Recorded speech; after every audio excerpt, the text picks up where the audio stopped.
해오름교회 성도 여러분 안녕하십니까? 서상배 목사입니다. 오늘은 요엘서 3장 1에서 8절 말씀으로 최후의 심판과 하나님 나라 완성이라는 제목으로 말씀을 전하겠습니다. 요엘서 1장에서 선지자는 전무후무한 메뚜기 재앙이 단순한 자연재해가 아니라 하나님의 심판이라고 선포했습니다. 2장에서 선지자는 메뚜기와 유사한 이방 군대의 침입과 연관된 여호와의 날을 선포한 후 참여할 것을 요구했습니다. 이어서 백성들의 참여에 대한 하나님의 응답의 말씀이 선포되었습니다. 하나님의 응답의 말씀은 구원과 회복이었습니다. 특이한 것은 마지막에는 모든 사람에게 하나님의 영을 부어줄 것과 여호와의 날의 무서운 재앙에서 백성들을 구원해 주실 것이라는 하나님의 약속의 말씀이 선포되었습니다. 2장 후반부에서 믿는 자들이 장차 얻게 될 구원의 은혜를 선포했는데 3장은 우주적 만국 심판을 선포하면서 시작합니다. 두로, 시돈, 블레셋과 같은 특정 나라들에 대한 심판도 선포됩니다. 첫 번째, 여호와의 날에 있을 우주적 만국 심판에 대한 선포 1에서 3절. 우주적 만국 심판은 성령 강림 마지막 날의 징조와 함께 메시아의 오심과 밀접하게 관련되어 있습니다.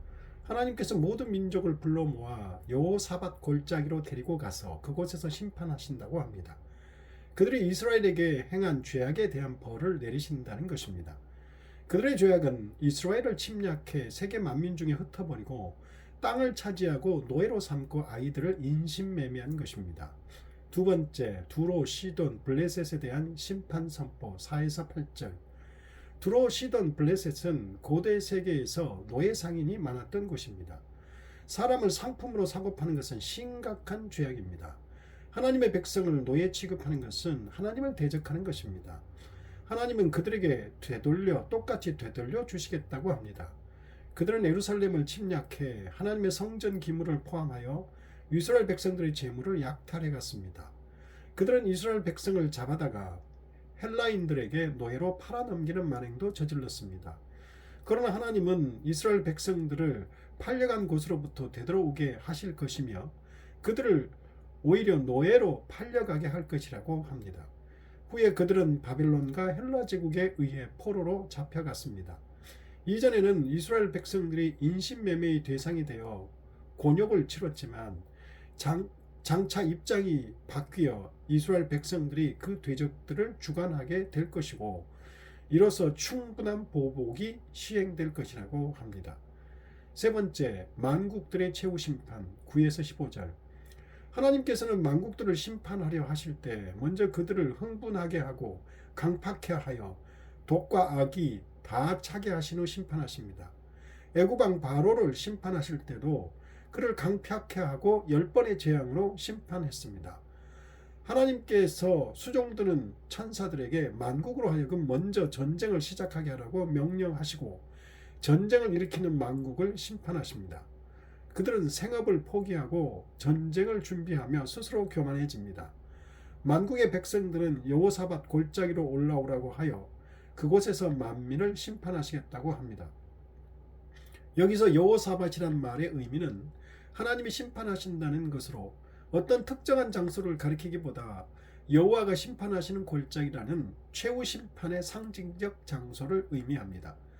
하나님은 주의 천사들에게 곡식이 익어서 추수를 기다리듯이 술틀에 포도주가 가득 담겨 있듯이 만국의 죄악이 가득 찼으니 낫으로 배라고 심판을 명령하십니다. 하나님께서는 죄악이 차고 넘치고 관영하기까지 참고 기다리심을 보여주십니다. 만국의 죄악이 가득 찼을 뿐만 아니라 심판받을 사람들도 바글바글 밀려들었습니다. 이에 선지자는 말하기를 그날에는 해와 달이 캄캄하여 별들이 그 빛을 거두도다 하고 말합니다. 선지자는 그의 영안으로 이미 그날이 목전에서 이루어졌음을 보고 하는 말입니다. 선지자는 영안으로 현재만 보는 것이 아니라 미래도 동시에 보고 있습니다. 선지자는 만국의 최후 심판의 날을 본 것입니다. 마지막 네 번째, 하나님 백성의 최후 승리와 하나님 나라의 완성 16에서 21절. 여호와의 날에 무서운 심판이 집행될 것이지만 하나님께서는 하나님의 백성들의 피난처가 되고 영원한 거처가 되리라고 약속하십니다. 그리고 새 예루살렘인 영원한 하나님의 도성이 선포되고 새로운 샘과 시내가 흐르며 포도주와 젖이 흐르는 새 땅이 약속됩니다. 하나님 나라의 도래로 인해 심판의 대상에게는 경악할 만한 징벌이 나타나겠지만 하나님의 백성에게는 안식이 되고 완전한 평강이 이루어질 것이라고 합니다. 그리고 하나님의 백성을 괴롭히는 악의 세력은 결국 진멸될 것이라고 합니다. 마지막으로 요엘서의 이러한 내용은 요한계시록의 내용과 일맥상통합니다. 요한계시록은 요엘 선지자가 본 계시의 확대이며 여호와의 날의 심판은 요한계시록에서 더욱 확대되어 있어서 더욱 분명하게 볼 수 있습니다. 기도하겠습니다. 하나님 아버지, 최후의 심판의 날에 하나님의 백성들은 구원과 회복과 칭찬을 들을 것이나 하나님을 대적하는 자들은 심판을 당할 것이라고 합니다. 하나님, 그 마지막 날을 요엘서와 요한계시록을 통해서 온전히 아는 은혜를 주옵소서. 예수님 이름으로 기도드립니다.